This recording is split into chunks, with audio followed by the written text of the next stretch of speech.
Uma família de São Paulo vive há 3 anos procurando uma resposta que se torna cada dia mais difícil. O que aconteceu com o filho Marco Aurélio Simon, que desapareceu na Serra da Mantiqueira, na divisa entre São Paulo e Minas?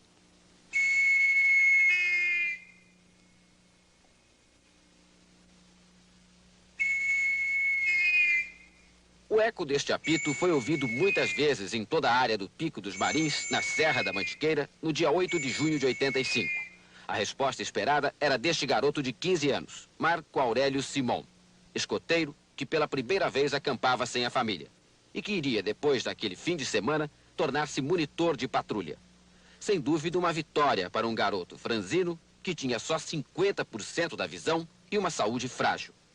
Marco Aurélio nunca respondeu àquele chamado. Nunca mais foi visto. Ele estava acampado neste ponto no pé da serra com o chefe escoteiro e mais 4 companheiros da mesma idade. E tinham um desafio: escalar o pico mais alto do estado. Uma aventura que se transformou em pesadelo. Os problemas dos escoteiros começaram quando eles já estavam quase no topo do Pico dos Marins, bem pertinho das nuvens, a quase 2.000 metros de altitude. Foi aqui que um deles, o menino de 15 anos, Oswaldo Lobeiro, tropeçou e machucou a perna. Ele estava sentindo muita dor. O jeito foi cancelar a escalada. O escoteiro ferido teve que ser carregado, mas a descida por esta região cheia de pedras escorregadias, com trilhas traiçoeiras, pontilhadas de abismo, precisava ser feita com a ajuda de mais gente, principalmente adultos. O Marco Aurélio se ofereceu para ir na frente à procura de ajuda e para descobrir o melhor caminho para descer. Como indicação, ele fazia setas com giz nas pedras e nunca se distanciava mais do que 30 ou 40 metros dos escoteiros. A última vez que ele foi visto foi naquela pedra fazendo a marcação. O grupo acabou se perdendo e andou a noite toda sob um frio de 4 graus negativos. Só chegou ao acampamento ao amanhecer, depois de 15 horas de caminhada. Esperavam encontrar Marco Aurélio, mas não tinha ninguém. E aí começam as dúvidas que até hoje estão sem resposta. O chefe dos escoteiros ficou 4 horas na mata, sozinho, procurando Marco Aurélio. E só comunicou o desaparecimento dele à família e à polícia no domingo à noite. Esses fatos fizeram de Juan o primeiro suspeito. Na minha opinião, esse menino está lá, deve estar lá enterrado. Na minha opinião. Você acredita que tenha havido um crime? Um crime. Porque ninguém desaparece por encanto, né? Eu quero que me deem a maneira de, em pouco tempo, com uma faquinha de 6 polegadas, ou 4 ou 6 polegadas, poder enterrar um corpo tão bem enterrado que 3 anos depois não apareceu ainda. Você acredita que o Marco Aurélio esteja vivo?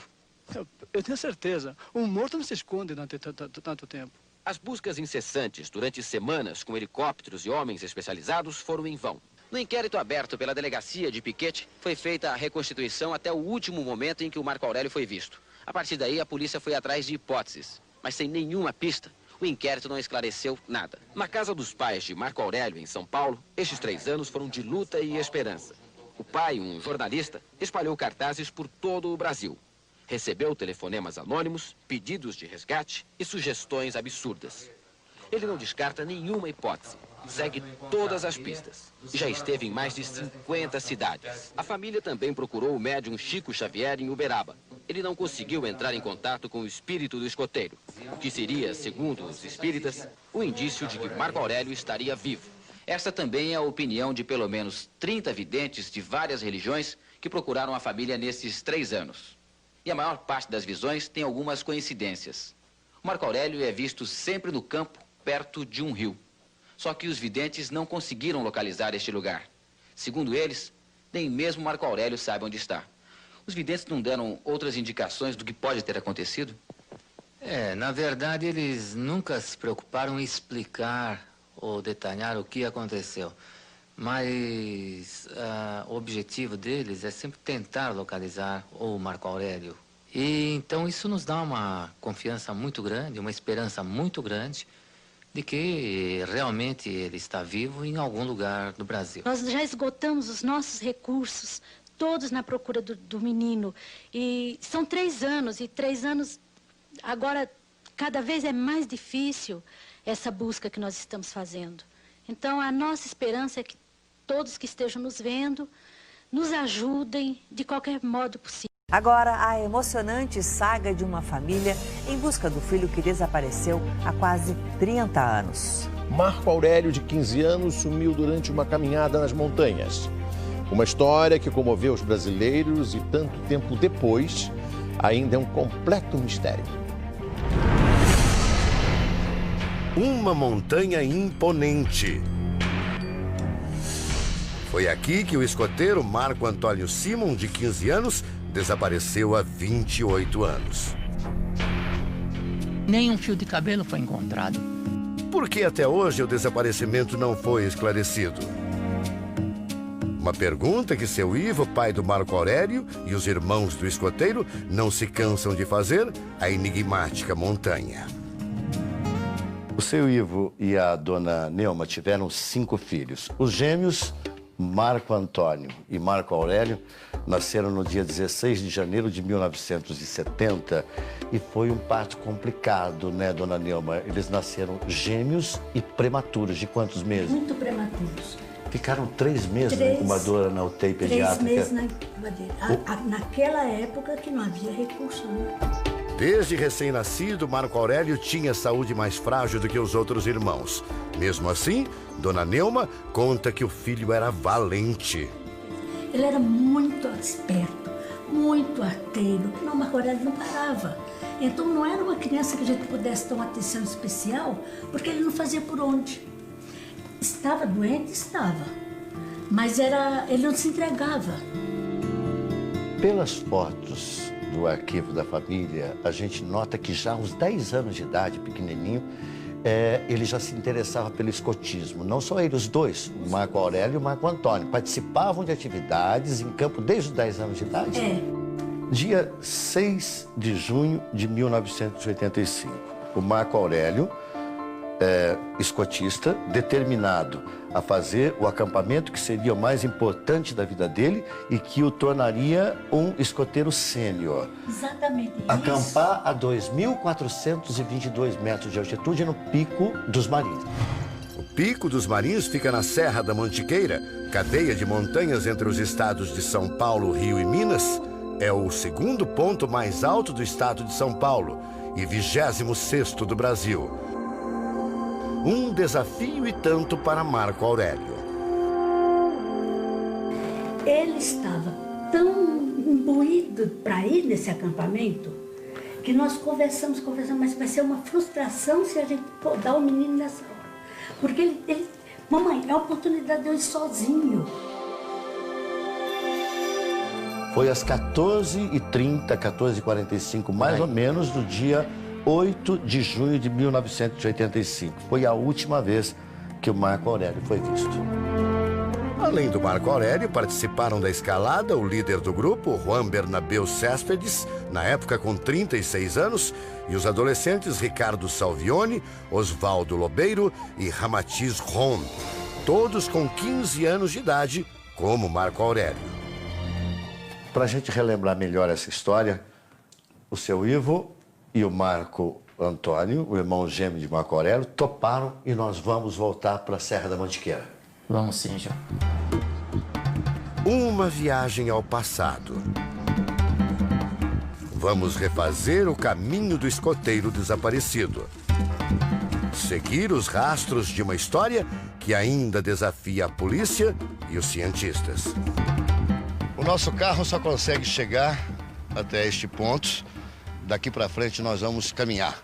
Nós estamos a cerca de 5 horas de caminhada até o Pico dos Marins. O seu João, que é o guia experiente, desde 1950 ele frequenta essa região, vai nos encaminhar. Seu Ivo, pai do Marco Aurélio. Seu Ivo, qual é a sensação, o sentimento de voltar para esse lugar?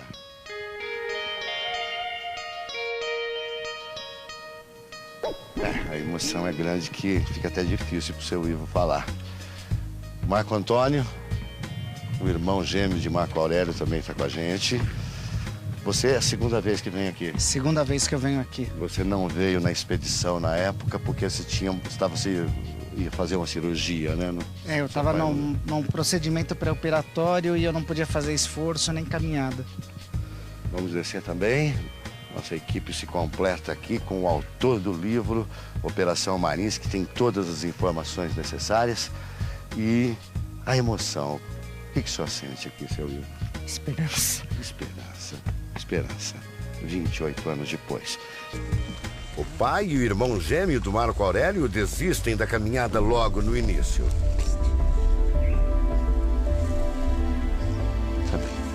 O seu Ivo, ele se emociona a todo momento, faltam as palavras. Eu vou pedir, seu Ivo, que o senhor e o Marco Antônio, então, voltem ali para a base. A caminhada é puxada para vocês e a gente se encontra daqui a pouco, depois a gente tem mais o que conversar. Gerson. Felicidades. Voltamos. A gente vai até lá em cima e reencontramos vocês na volta. Muito obrigado. Até lá. Vamos embora.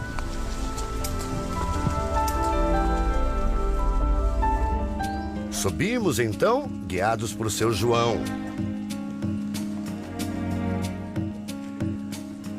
Depois de um breve descanso neste local, os escoteiros seguiram a trilha, porque o objetivo deles era chegar até o Pico dos Marins.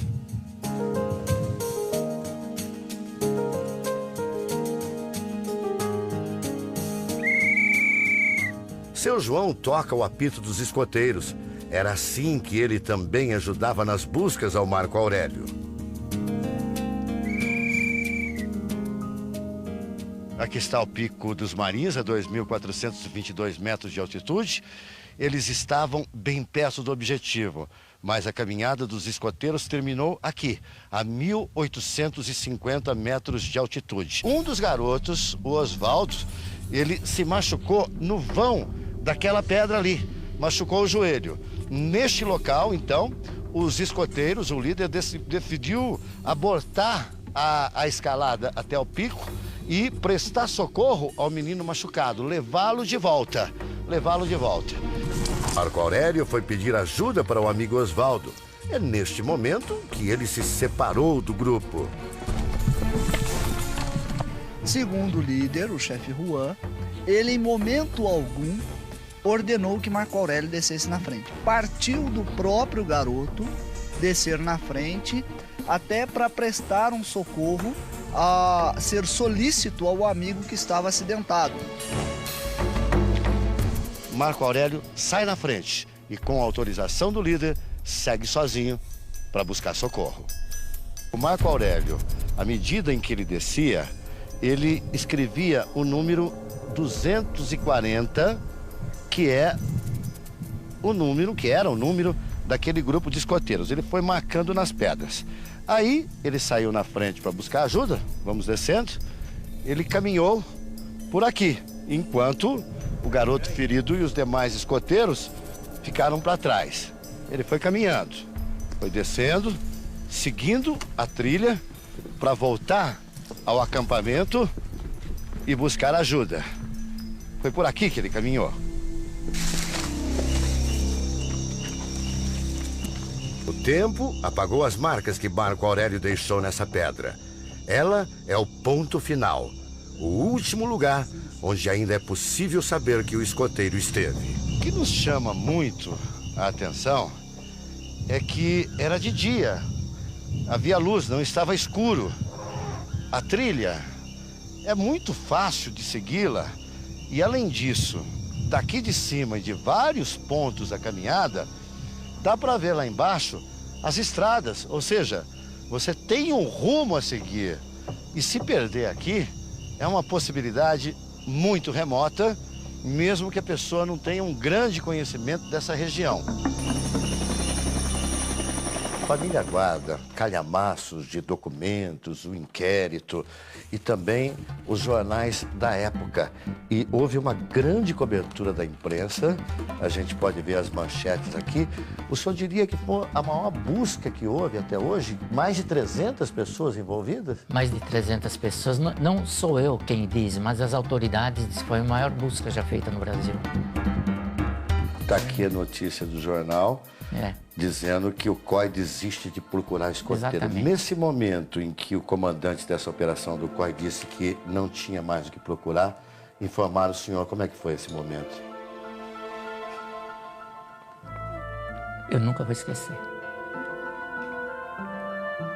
Eu pedi pedi. Eu pedi que eles continuassem. Se ele podia continuar mais alguns dias, ele falou, seu Ivo, não tem mais o que fazer na serra.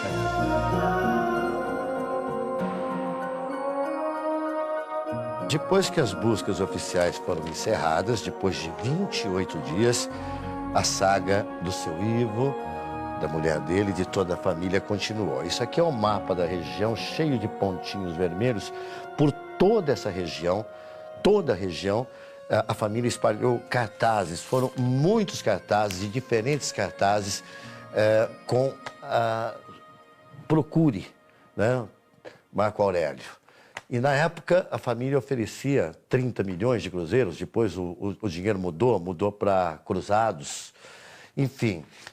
Isso aqui equivalia na época... Eu acredito que uns 50 mil reais, talvez. Esses cartazes com a foto do Marco Aurélio e outros cartazes foram espalhados por tudo e ninguém, absolutamente ninguém, deu um retorno. Quantos cartazes os senhores espalharam pela região? Foi cerca de 30 mil cartazes. 30 mil cartazes. Praticamente não existem pistas para explicar como Marco Aurélio desapareceu. Não há sinal de acidente, de violência, de ataque de algum animal. A família até aceita que Marco Aurélio tenha perdido a memória, mas não acredita que ele tenha fugido de casa. O então líder do grupo de escoteiros, Juan Céspedes, se tornou suspeito de assassinar e ocultar o cadáver de Marco Aurélio. O jornalista Rodrigo teve acesso ao inquérito, pesquisou e escreveu um livro sobre o misterioso desaparecimento. Segundo ele, os outros escoteiros e o líder do grupo foram torturados em busca de uma resposta que nunca veio. Houve uma tortura psicológica, uma pressão muito forte psicológica em torno deles e em algumas situações... Dos meninos e do Juan. Dos meninos e do Juan. Em algumas situações apelou-se para torturas físicas. Com o tempo, a polícia desistiu de investigar Juan e os outros meninos. Nada foi provado contra eles. Sem outros suspeitos, o inquérito foi arquivado. Juan hoje trabalha como advogado e mora em Manaus. A equipe do Domingo Espetacular o procurou, mas segundo funcionários, ele estava viajando e não poderia dar entrevista. Estou aqui com o inquérito da Delegacia de Polícia de Piquete, 391 páginas. E qual a conclusão desse inquérito? Que ninguém é culpado. Ninguém é culpado. O escoteiro Ramatiz, que estava no grupo quando Marco Aurélio desapareceu, tem hoje 43 anos. Não dá para saber o que aconteceu mesmo. Não dá para ter uma ideia, assim, de fato. Porque eu não vejo motivo nenhum. Entendeu? Assim, alguma coisa aconteceu. E como foi muito vasculhado, eu acredito que lá ele não está. Entendeu? Ele deve estar em algum outro lugar. O tempo passa. O amor e a saudade de Marco Aurélio só aumentam. O que não morre é a esperança. Como Marco Aurélio e Marco Antônio são irmãos gêmeos, é fácil para seu Ivo imaginar como o filho sumido estaria hoje. Por isso, ele nunca desistiu de fazer cartazes. Aqui abaixo do cartaz tem as fotos do Marco Antônio hoje e aqui uma montagem de como ele pode estar, diversas possibilidades, utilizando a imagem do Marco Antônio, com menos cabelo, com mais cabelo, com barba, com óculos, são várias as possibilidades. Eu tenho esperança, Gerson, porque eu penso assim, sobre fatos concretos. Eu não posso duvidar das buscas que foram realizadas lá. Se nós não encontramos um vestígio, um sinal dele que passou por aqui, passou por ali, as chances dele estar vivo são 50%, pelo menos. Então, eu prefiro acreditar nessa chance de 50% do que dizer, ele morreu e parou. Eu não sei se ele morreu, como é que eu posso garantir que ele morreu? Ninguém me garante isso.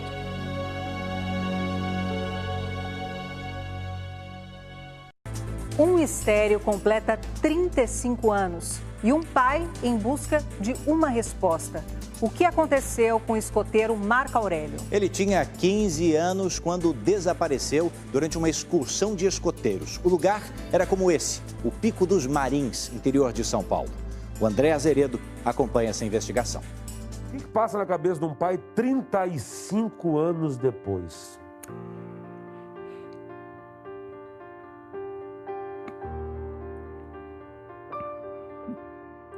Bom, eu continuo com esperança. Se eu não tenho um fato concreto que diz que ele morreu, por que eu vou acreditar na morte?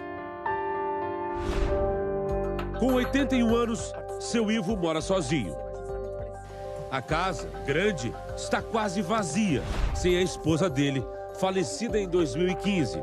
Os filhos cresceram e criaram suas próprias famílias. Mas o maior vazio é a falta de Marco Aurélio, gêmeo idêntico de Marco Antônio, um menino que nasceu frágil, com menos de 1 quilo e lutou pela vida. O pai tem a esperança que ele continue lutando, que esteja vivo. Nasceu primeiro o Marco Antônio e depois o Marco Aurélio. Marco Aurélio era mais fraquinho, tinha mais problemas respiratórios. O médico falou, Ivo, o Marco Aurélio não passa dessa noite. Aí teve cirurgia de ficar 37 dias em hospital, transfusões de sangue. E a gente sempre acreditou que daria certo. Essa é a minha confiança. Eu acredito muito. Nós dizíamos que eu era a razão e ele era a emoção. Nós nos completávamos. A nossa família sempre foi muito unida. Nós crescemos, graças a Deus, apesar de todos os problemas, como uma família realmente feliz. Virar escoteiro foi a forma como os 3 meninos da família, Fábio, Marco Antônio e Marco Aurélio, encontraram para socializar mais, ter disciplina e se desenvolver fisicamente. Expedições, caminhadas e trilhas eram frequentes, mas a mais difícil delas seria percorrida em 1985, no Pico dos Marins, entre São Paulo e Minas Gerais. 35 anos depois, o Domingo Espetacular volta à Serra da Mantiqueira para percorrer uma parte do trajeto seguido pelos escoteiros. Nós estamos numa unidade de conservação particular. Aqui começou a caminhada de Marco Aurélio, os 3 colegas e o chefe dos escoteiros.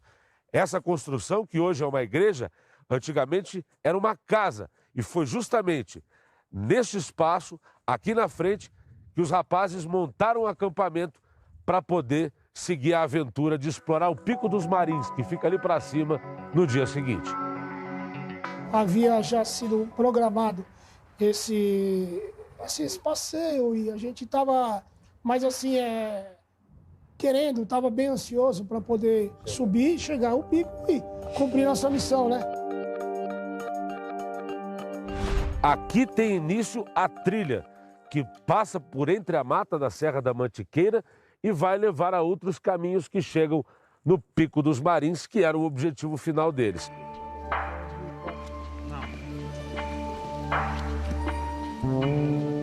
Daqui desse ponto onde a gente está, até o Pico dos Marins, lá em cima da pedra, quanto tempo dá de caminhada? Em torno de 4 horas, 5 horas, mais ou menos. Porque é 7,5 km, né? 7,5 km. E não são 7 km em linha reta. Não é linha reta, é descendo e subindo.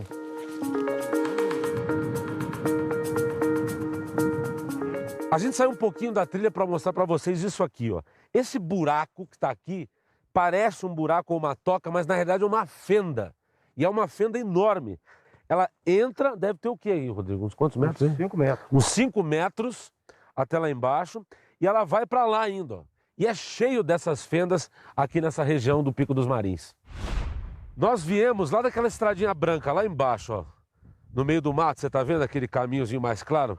A gente veio daquela região. Já caminhamos mais de 2 horas para chegar até aqui. E foi justamente nessa área, que não corresponde nem à metade do caminho até o Pico dos Marins, que o grupo parou, perto das 3 horas da tarde, quando um deles se machucou.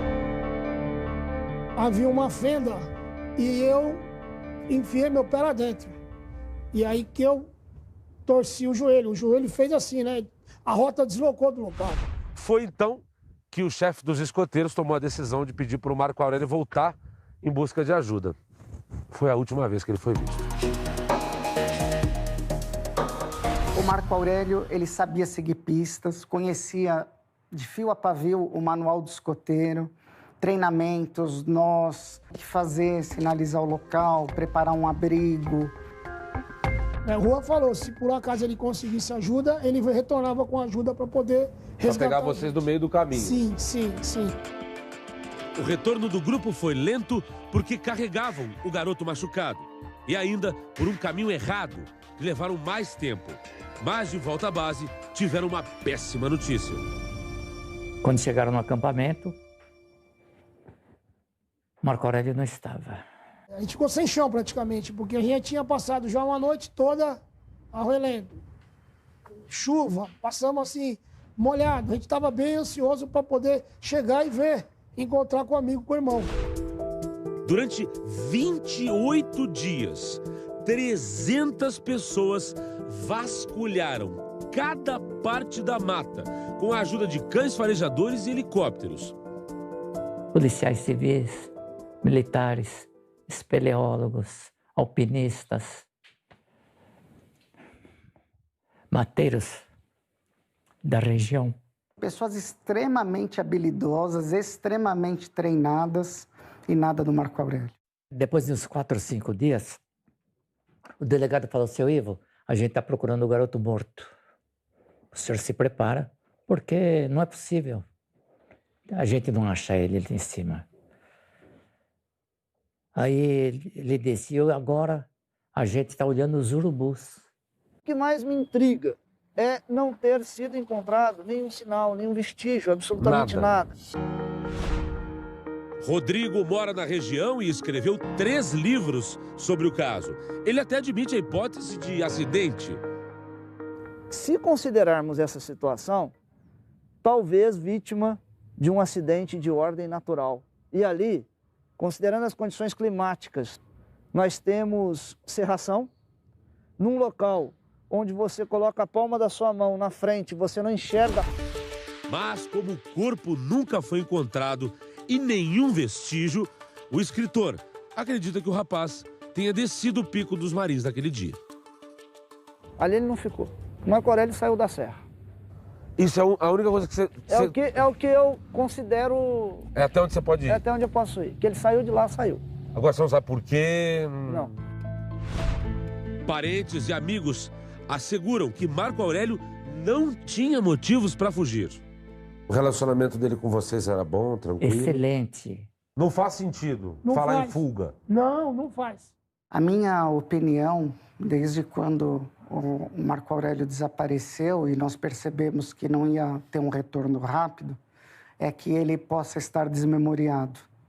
Que ele pudesse ter caído, desmemoriado, ter sido abrigado por alguém, né? E que talvez essa família, por ele talvez não saber se identificar, e essa família acabou ficando com ele, criando o Marco Aurélio. É isto que eu imagino que possa ter acontecido. Na época, a polícia chegou a desconfiar do chefe dos escoteiros, Juan, que estava com o grupo, e voltou para procurar Marco Aurélio depois do sumiço do menino. Quando que acontece o desaparecimento, o Juan volta sozinho para a mata e fica 4 horas sozinho na mata. Eu sei que ele foi muito pressionado na época, o Brasil ainda vivia o final do regime militar, ele foi submetido à tortura, ele foi muito pressionado para confessar um crime. Então eu quero deixar claro que eu não vejo o chefe Juan como um criminoso. Um crime cometido por um desconhecido qualquer que estivesse no morro também parece inviável. O corpo não foi achado. Não. Lá, para enterrar um corpo, precisa ter tempo hábil para isso e ferramentas, porque a rocha é pedra. Você não cava ali rapidamente para enterrar um corpo. Até hipóteses sobrenaturais passaram a ser levantadas. Os místicos, inclusive, dizem que o Marins tem um portal transcendental e que o Marco Aurélio teria transcendido para um plano superior. Isso foi aventado. Foi aventado porque de noite, no domingo, quando eles saíram da casa do seu Afonso, eles viram luzes. Luzes. E apito. como se fosse de escoteiro. Eu vi luzes, eu vi gritos. Aquele grito era, olha, era do Marco Aurélio. O inquérito foi arquivado sem solução. A esperança da família é que alguém veja o rosto de Marco Antônio, irmão gêmeo de Marco Aurélio, e identifique alguém muito parecido e dê uma pista para a solução desse mistério. Na hora que vocês forem embora, eu não sei se eu vou chorar ou se eu vou torcer para alguém que veja essa reportagem. Diz, puxa, aqui tem um garoto parecido com Marco Aurélio. O que eu digo assim, enquanto eu estiver vivo, eu vou buscar. Eu vou buscar. Este é o seu Vanguarda Comunidade. Neste domingo estamos em Piquete. Você está vendo ou tentando enxergar ali o Pico dos Marins, hoje meio encoberto pelas nuvens. O dia está mais ou menos nublado. Rodrigo Nunes, que conhece a fundo o caminho, cada detalhe do caminho para chegar lá. Qual é a altura desse pico? 2.422. E 22. Isso no estado de São Paulo? O segundo mais alto do estado de São Paulo. Segundo mais alto do estado de São Paulo. Então, atração turística atração da cidade turística. De Piquete. Sim. E atração histórica também. Sim. Né? Eu quero mostrar aqui a capa do segundo livro, Operação Marins 2, Novas Descobertas. Nesse segundo livro você coloca novas descobertas. Quais foram essas novas descobertas? Então, depois que eu lancei o primeiro, quando eu fui investigar, Abranches, a história, muitas pessoas que trabalharam nas buscas na época se recusaram a falar o que sabia sobre o assunto. E ainda me interpelavam. Por que você quer mexer com esse caso, se esse caso está quieto? Se esse caso já está esquecido? Né? Haja vista... Até porque a polícia finalizou... Ele foi arquivado inconclusivo. Em 1990. 90. O processo foi arquivado inconclusivo e eu desarquivei o processo, o inquérito policial, processo. E aí as pessoas diziam, Rodrigo, não estou entendendo, por que você vai mexer, esse caso está quieto e tal. Houve então um receio por parte das fontes, das pessoas, em falar sobre o assunto. 30 anos depois, algumas inclusive já devem ter morrido, né, Rodrigo? Sim, sim. Agora aqui em Piquete ainda você encontra muitas pessoas que ajudaram a procurar o Marco Aurélio lá. Na época a gente viu ali 300 pessoas, 300 pessoas vieram para trabalhar. Sim. Nem um fiapo de roupa foi encontrado. Nem um fio de cabelo foi encontrado. Inclusive um grupo procurou esotéricos ou místicos ou ufólogos ou videntes para encontrar respostas e também não houve essa resposta conclusiva. A questão é a seguinte, até concluindo a pergunta anterior, seu livro. Isso. Por que novas descobertas? Porque aí, quando eu depois escancarei muitas verdades no primeiro livro, as pessoas começaram a me procurar. Olha, aquilo que eu não falei, agora eu quero falar. Olha, eu quero contribuir com aquilo que eu sei. Nasceu o segundo livro. E o que veio, de fato, como novidade? Por exemplo, o segredo da enxadinha. O segredo da enxadinha, a filha do seu Afonso Xavier, quem é seu Afonso? Seu Afonso é um mateiro que morava no pé do Pico dos Marins. A pessoa mais entendida em Marins era ele. Que deixou espaço para o pessoal ficar. Isso. Deixou o terreno, o quintal, para eles acamparem. E lá, o seu Afonso tinha um quartinho de ferramentas. E nesse quartinho havia uma enxada. O Juan foi visto pela filha do seu Afonso em uma situação inexplicável, fazendo uso dessa ferramenta. O seu Afonso, em determinado momento, quando viu que a filha guardou a enxada, perguntou a ela, filha, o que é isso? Ó, pai, eu vi o Juan aí guardando, ele pediu emprestado para o senhor? Não. O seu Afonso, com medo de que a polícia suspeitasse dele, porque a ferramenta pertencia a ele, o seu Afonso falou para a filha, filha, guarda segredo, não fala isso para ninguém. Guarda segredo, não quero saber, põe uma pedra em cima do assunto. E pôs 20 anos essa pedra. Daí você, no segundo livro, no segundo livro, ela vem e fala, olha, eu tenho que quebrar uma promessa que eu fiz para o meu pai, porque eu estou vendo a sua vontade de querer chegar desvendar o mistério, e eu preciso contar para você que eu vi o Juan usando essa ferramenta. Eu vou citar aqui o nome do grupo. O Marco Aurélio Bezerra, Simon, que era ele, o menino, o Ricardo Salvioni, escoteiro, Oswaldo Lobeiro, Ramatiz Ron, que eram os 3 escoteiros, e o Juan Bernabeu. Desses, com quem você conversou para o terceiro livro? O Oswaldo, ele... Foi o rapaz que machucou o joelho. E o Tudo Oswaldo, começou por causa dessa luxação no joelho. E o Oswaldo fala que ele carrega a culpa, que se ele não tivesse se machucado, o amigo não teria desaparecido. E aí, quando você tenta abordar o assunto hoje com ele, é muita emoção, ele chora demais. Eu peguei o processo... Eles estão todos com mais ou menos 45 anos de idade. 45. Você falou com mais um escoteiro.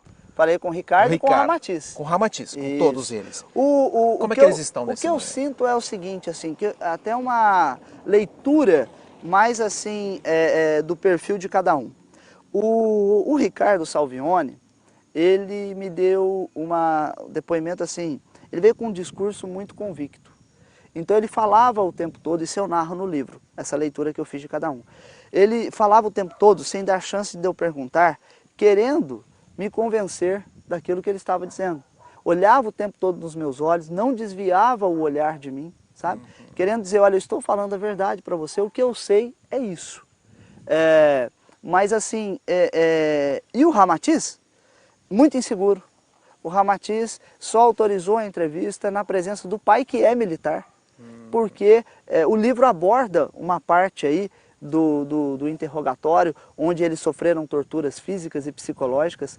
Haja vista, Abranches, que em 1985 nós estávamos no finalzinho da ditadura militar, então era a forma como a polícia procedia na época. E aí o Ramatiz só autorizou a entrevista na presença do pai, sabe?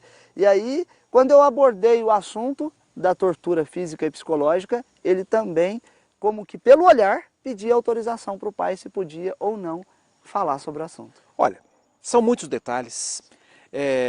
Possivelmente a história vai agradecer a você por essa investigação, por você enobrecer o jornalismo investigativo, deixando essa contribuição, esse documento histórico, para que as pessoas possam pesquisar caso queiram.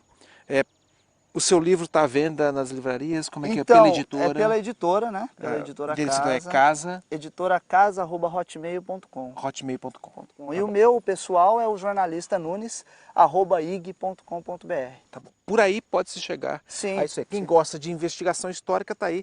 É um prato cheio para poder estudar e pesquisar a respeito desse fato que aconteceu na nossa região, no Pico dos Marins, em Piquete, e que marcou a história de muitos moradores, de muitas pessoas, inclusive a sua.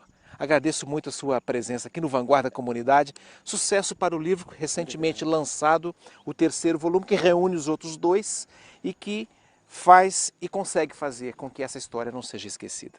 Eu quero agradecer, Abranches, a oportunidade de falar sobre o assunto. Como eu disse no início da matéria, da entrevista, o objetivo é justamente não deixar que a história caia no esquecimento. É isso aí. E existe o andamento aí, se Deus permitir, se for da vontade de Deus, o livro está encaminhado para filme, para que se transforme Vamos ver em filme. se nesse ano novidades virão aí nessa área a respeito desse assunto. Para você, um abraço e até o próximo Vanguarda Comunidade.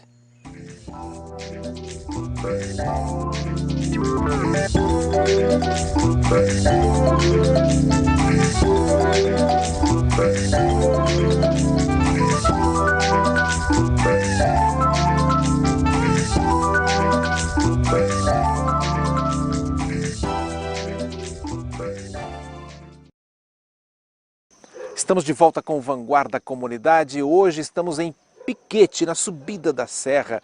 Aliás, nós estamos aqui bem próximos do Pico dos Marins. Não dá para ver o Pico dos Marins. Rodrigo Nunes, jornalista que está aqui comigo hoje me dando entrevista, não dá para ver, né, Rodrigo? Porque as nuvens estão cobrindo o Pico dos Marins que estão ali.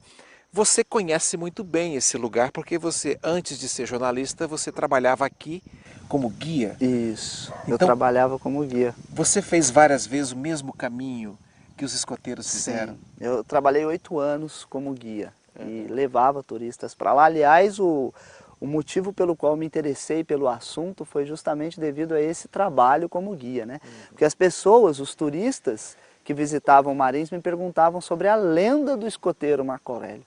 As pessoas na época já intitulavam o caso como uma lenda, né? E era um fato histórico. É um fato histórico. Nada de lenda. Nada de lenda, absolutamente nada. E as pessoas queriam saber, esse garoto existiu mesmo? É verdade? Ou tudo foi criado, o que na época falaram, tudo foi criado para promover o turismo da cidade, para ganhar mídia, né? Foram versões que surgiram. Você evidentemente acompanha esse movimento turístico da cidade. Outros grupos de escoteiros vieram após esse fato para fazer essas expedições? Você sabe que é interessante que esse caso é um divisor de águas dentro do escotismo brasileiro. Porque anterior ao caso Marco Aurélio, algumas recomendações e instruções não eram feitas, os procedimentos não eram realizados da forma como deveriam ser. Pós Marco Aurélio, transformou toda a burocracia do movimento escotismo. Inclusive, no livro você fala da investigação profunda e contundente com relação ao líder do grupo. Sim. Que teria, qual é o nome dele mesmo? Juan Bernabeu. Juan Bernabeu, que teria deixado o Marco Aurélio assumir a frente, abrir caminho para chegar mais rápido, a fim de socorrer o rapaz que o Oswaldo, que havia machucado o joelho. Você coloca isso no livro também e houve essa investigação intensa em cima. Isso também que certamente marcou o movimento do escotismo. Sim. Chegaram a duvidar da liderança dele. Sim. Ele é pautado, ele é tido pelos garotos e pelos outros escoteiros que o acompanharam como um líder exemplo. Ele até então nunca havia cometido falhas. Ele até então sempre demonstrou cumprir todas as normas e regras. É por isso que a própria família do Marco Aurélio, que tinha uma ligação muito íntima com o chefe escoteiro, se surpreendeu com falhas de procedimentos que jamais esperariam que o próprio Juan cometeria. Inclusive, ele deu entrevista também à época explicando a posição dele e dizendo que não haveria porquê algum tipo de interesse dele em desaparecer com o menino. Né? Agora, você coloca também detalhes da personalidade do Marco Aurélio. Sim. Um garoto curioso, um garoto que desde criança sempre manifestou vontade de aprender as coisas. Por que você desceu a esses detalhes? Com qual objetivo de colocar aqui? Que surgiu alguma dúvida em relação a se ele tinha alguma crise, gostaria de um dia desaparecer da vida, coisa assim ou não? Olha, surgiu mesmo da entrevista com o pai. O pai, a certa altura da entrevista, ele relatou que quando levou o Marco Aurélio à estação do metrô em São Paulo para pegar o ônibus que viria a Piquete, nesta excursão específica, ele deu um abraço no filho e sentiu, naquele momento, que, que seria o último abraço que ele estaria dando no filho. Ele sentiu aquilo, o pai sentiu isso, e ele relata isso. Eu perguntei a ele, por que o senhor acha que teve esse sentimento na hora? Ele falou, olha, Marco Aurélio era uma pessoa muito mística. Mística em que sentido? O Marco Aurélio, no quarto dele, por exemplo, ele gostava de comprar coisas, pirâmides, ele se interessava por esoterismo, ele se interessava por essas coisas. Com 15 anos de idade, tinha essa curiosidade. Tinha essa curiosidade. E aí eu fui a fundo para descobrir qual era o universo do garoto Marco Aurélio. Um garoto que pertencia ao movimento do escoteiro, que é um movimento conceituado, um garoto que pertencia a movimentos da igreja, religioso, um garoto que era líder de classe na escola. Você vai constatar depois por um documento que os próprios professores relatam que ele tinha um ambiente saudável dentro da escola. Eu quero até mostrar isso de maneira alguma. Já que você citou, você reuniu um documento registrado aqui com o carimbo da escola. O professor Aprígio Gonzaga, segura para os seus livros. Esse documento está aqui, ó, Secretaria de Estado da Educação, mostrando que professores do Marco Aurélio reconheceu, e todos assinaram, isso foi reconhecido, o Marco Aurélio como um menino profundamente interessado nas coisas, né? E você obteve isso daqui para dar garantia? Para garantir que, em momento algum, no ambiente escolar, o Marco Aurélio apresentou qualquer suspeita de que um dia ele quisesse fugir de casa. Só para amarrar esse nosso segundo bloco do programa, houve um momento na descida do Marco Aurélio em que houve uma bifurcação. Para a direita ou para a esquerda? Você coloca isso no seu livro. Sim.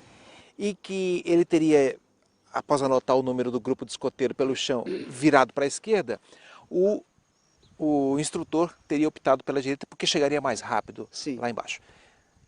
Essa decisão, em tese, teria sido crucial para não se saber até hoje onde Marco Aurélio estaria, porque ele optou por outro caminho.